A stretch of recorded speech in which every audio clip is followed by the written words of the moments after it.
नवरात्र चालू आहे आणि आज नवरात्राची दुसरी माळ. आता तुम्हाला सगळेजण सांगतील की कुठल्या रंगाच्या साड्या घालायच्या, म्हणजे 9 दिवसाच्या 9 रंगाच्या साड्या असतील. कोणीतरी तुम्हाला सांगेल की मंत्र जप करायचा आहे, कोणीतरी सांगेल हवन करायचं आहे, कोणीतरी हे पण सांगेल की याच्यात तंत्राचं काय करायचं आहे, कोणीतरी हे पण सांगेल की कुठेतरी देवीला रक्त चढवावं लागतं, कुठेतरी ती नरमुंडाची प्लास्टिकची माळ घालावी लागते, कोणीतरी हे पण सांगेल की कडक उपवास करावा लागतात, बिना चपलीचं राहावं लागतं. पण याच्या व्यतिरिक्त मी तुम्हाला नवरात्रीच्या प्रथम दिवसाच्या म्हणजे शैलपुत्रीच्या बाबतीत एक नवीन गोष्ट सांगणार आहे. ती तुम्हाला कोणीच सांगणार नाही, हे पण मी अधोरेखित करतो बरं का. I am dam guaranteed. तर सर्वप्रथम आपल्याला नवरात्रीच्या अनंतोत्तम शुभेच्छा. नवरात्रीच्या 9 दिवसांमध्ये 9 देवता अधिष्ठित आहे आणि त्या 9 देवतांची म्हणजे 9 शक्तीच्या रूपांची आपण पूजा करतो, म्हणून त्याला नवरात्र म्हणतात.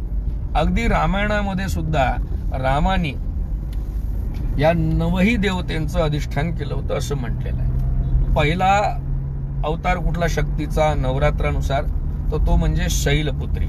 आता प्रथमम शैलपुत्री म्हणजे सर्वांना माहिती आहे, पण ही शैलपुत्री कोण आहे, तर ही ऋषभावर म्हणजे नंदी बैलावर आरूढ आहे. पावर का, अगदी सांभाळून आहे का, ही नंदी बैलावर आरूढ आहे.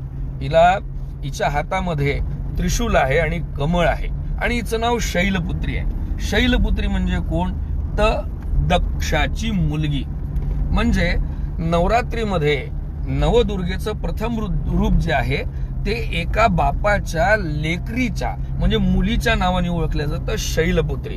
हिच्या हातात त्रिशूल आहे, म्हणजे याचाच अर्थ ही कुठेतरी शंकराच्या संबंधित आहे, महादेवाच्या संबंधित आहे. हिचं वाहन सुद्धा वृषभ आहे, म्हणजे कुठेतरी शंकरच हिचं वहन करणार आहे वृषभाच्या रूपामध्ये, कारण की शंकराला वृषभध्वज म्हणतात. आणि दुसऱ्या हातात कमळ आहे, म्हणजे याचाच अर्थ ही शक्तीची उत्पत्तीकारक आहे. आता 9लाच सांगतो, या शैलपुत्रीची पूजा करा. तुम्हाला नवरात्रीमध्ये उपवास करायचे, तुम्हाला हवन करायचं आहे, काय करायचं ते करा. पण ही शैलपुत्री जी आहे ना, हा सतीचा अवतार आहे. या सतीच्या अवतारामध्ये शैलपुत्रीचं पूजन होत असताना ती बालिका रूपाने पुढे आलेली आहे, म्हणजे ती शैलपुत्री दक्षपुत्री म्हणून समोर आलेली आहे. याचाच अर्थ जेव्हा जेव्हा तुमच्या घरामध्ये, तुमच्या आप्तस्वकीयामध्ये, तुमच्या समाजामध्ये कुठल्या तरी मुलीचा जन्म होतो ना, तेव्हा ती मुलगी शैलपुत्री म्हणून पूजनीय असते. आज जे लिंग परीक्षण होतात आणि मुलगी असेल तर ते गर्भामध्ये तिला मारल्या जातं.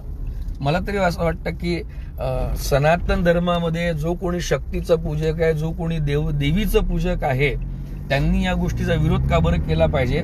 कारण काही या नवरात्रीच्या 9 शक्तीच्या रूपांमध्ये पहिलं रूप जे आहे ना, ते एका बालकन्येला उद्घृत करण्याचं आहे. त्यामुळे जेव्हा जेव्हा घरात मुलीचा जन्म होतो ना, तेव्हा तेव्हा ती शैलपुत्रीच्या रूपात अवतरते. हे त्याच्या पाठीमागचं खरं गमक होतं. आणि इतकी सुंदर गमक असलेली ही नवरात्रीची पहिली माळ काल परिपूर्ण झाली. अश्विन शुद्ध पक्षी अंबा बैसली सिंहासनी हो. सिंहासनी म्हणजे ती तुमच्या घरात स्थिर होते, ती लहान मुलीच्या रूपातच पुढे येते, ती वृषभावर आरूढ असते, तिच्या हातात त्रिशूल असतो, म्हणजे ती शंकराची पत्नी असते, ती सती असते. ती पत्नीच्या रूपात सुद्धा असते की जी पतीचा अपमान बिलकुल सहन करत नाही. ती पुत्रीच्या रूपात असते जी दक्ष राजाला समजवायचा प्रयत्न करते की मी सौभाग्यवती आहे आणि माझ्या सौभाग्याचा सन्मान हा माझा सन्मान आहे. कुठेतरी विविध रंगाच्या साड्या, मंत्र, हवन याच्या व्यतिरिक्त ही सायकोलॉजी सुद्धा आपण जर लक्षात घेतली तर या नवरात्रीच्या 9 दिवसांमध्ये आपल्याला पुष्कळशा गोष्टी शिकण्यालायक आहेत बरं का. म्हणून आपल्या सगळ्यांना वंदन करतो, नमन करतो आणि पहिल्या दिवशीच्या या शैलपुत्रीसाठी आपल्या सगळ्यांकडे प्रार्थना करतो की यानंतर लहान लेकरूला म्हणजे लहान मुलीला जेव्हा ती घरात जन्माला येते, कोणाकडे जन्माला येते, त्यावेळेस तिचा सन्मान करा आणि आनंद साजरा करा.